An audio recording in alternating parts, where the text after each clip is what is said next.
What's up, guys? Rick here to take you through this week's Spreadsheet Golf for the Wells Fargo Championship. So we'll look back at last week because we made a big change to Spreadsheet Golf last week.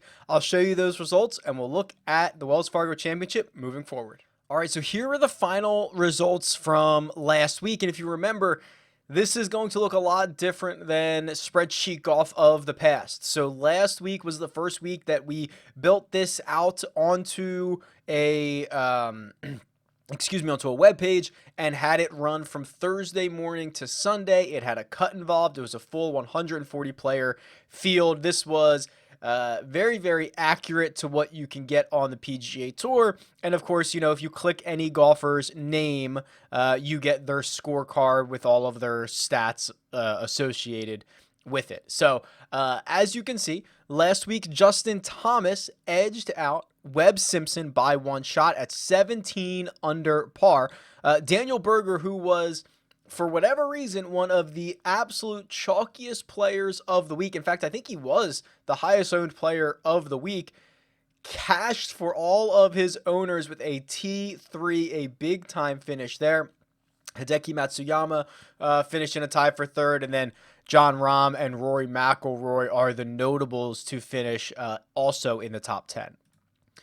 This is still up on spreadsheetgolf.com, so if you want to go and scroll through here and check out some of the results, see where maybe your guys might have ended up.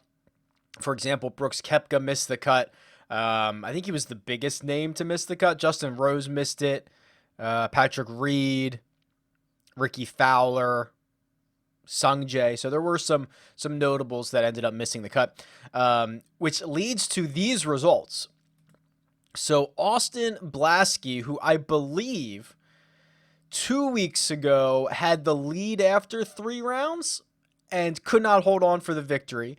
He does hold on this week with a team of Rory McIlroy, Terrell Hatton, Adam Hadwin, Sebastian Munoz, Daniel Berger, and Harris English. 563.5 fantasy points to take home the first prize payouts, which you can see over here on the left-hand side. We had 48 entries last week. Here was the ownership. I was right. Daniel Berger, the highest owned golfer by far, coming out of Tier 5 at 50% owned. Huge number there. Now, for this week, we are going to change it up a little bit. I mentioned that now that we have access to, you know, the Spreadsheet Golf site, that this runs all the time from Thursday to Sunday, we're able to do some more fun and interesting things. So I'm trying this out for this week. Instead of picking 6 golfers across 6 tiers and 1 golfer from each tier, what I've put together is 11 questions, basically 11 prop bets, if you will, that you will answer 1 point for each correct answer, and the entry with the most points will be victorious. So it will not necessarily be a fantasy team. Now, the reason I did this is you're not necessarily worried about your guys making the cut or getting 4 of 6 through or anything like that. And I believe that with questions based around, you know, each day or before the cut or after the cut, also gives you something to sweat all week long. So we're going to try this out. Let me know if you enjoy this or if this is something we should abandon and go a different route. But here are the questions for this week. The entry form will look familiar if you've played this over the past, I don't know, 6, 7, 8 weeks, however long we've been doing this, except just a little bit different. So you've got to have your entries in and submitted by Thursday morning, which is April 30th this week, at 4 a.m. Eastern time. Again, there are 0 exceptions. Don't email me and ask for an extension. Don't say, hey, I sent it at 4:30 a.m. No, that's it. Get them in, or you're not available. 3 entry max still. But here are the questions that you're going to have to answer. First question: will Jon Rahm shoot over or under 68.5 in round 1? So you say he will shoot over, meaning he'll shoot 69, 70, 71, under, he'll shoot 68, 67, 66, something like that for his first round score. So that's worth 1 point.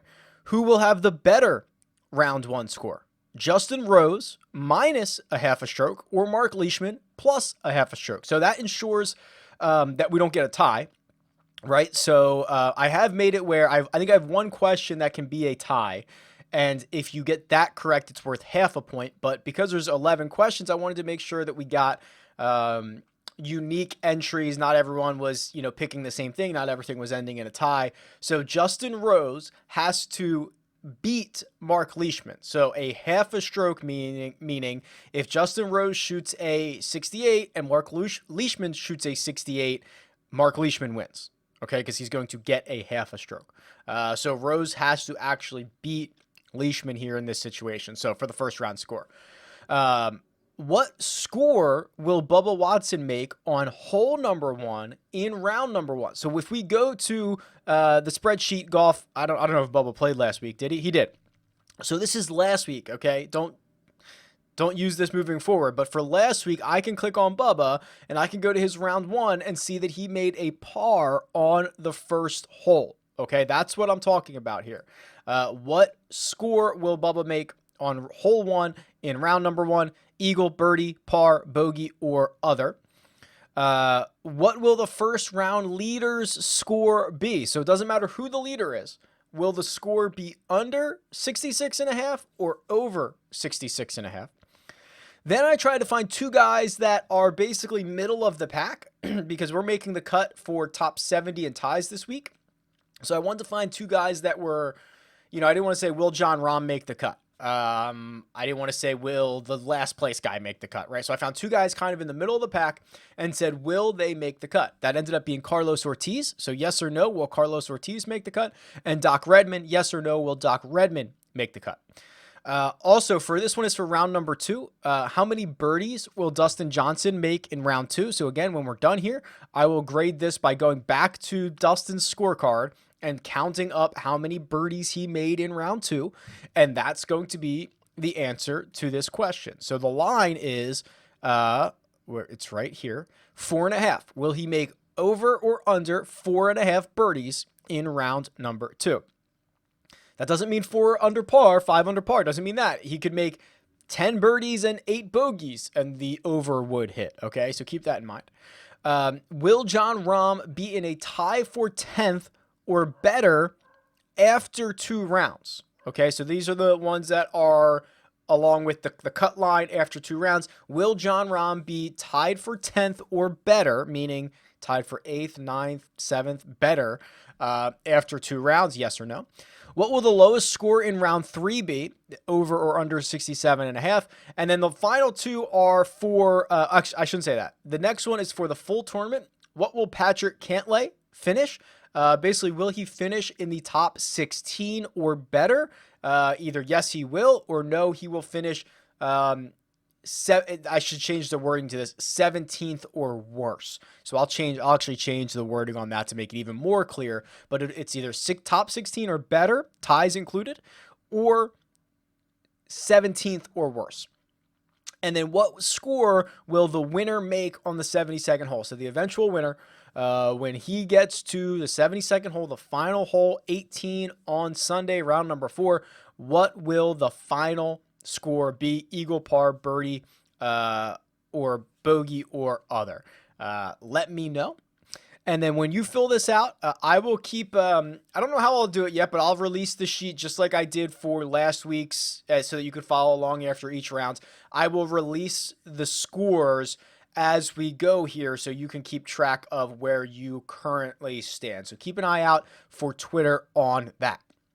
If you're having trouble deciding between some of these, I did load the field into DFS on demand, so you do have the stats for all of the players in the field if they're available. Again, tried to get a good mix of golfers this week. Rory's not playing this week. I think Tiger's taking the week off, so it is a different field than we've seen from previous weeks. But they've been loaded in here, so if you want to compare a couple of golfers against one another, please feel free to do so. But I just wanted to mix it up. I think this will be a fun way to play maybe this week, maybe moving forward, maybe in the future, we'll do a DraftKings lineup and this kind of prop bet side of it. So your feedback is important. Leave a comment on this video in the comments section, or of course, tweet me at RickRunGood and let me know how this sounds. All of the links to everything you need will also be in the description. Best of luck this week.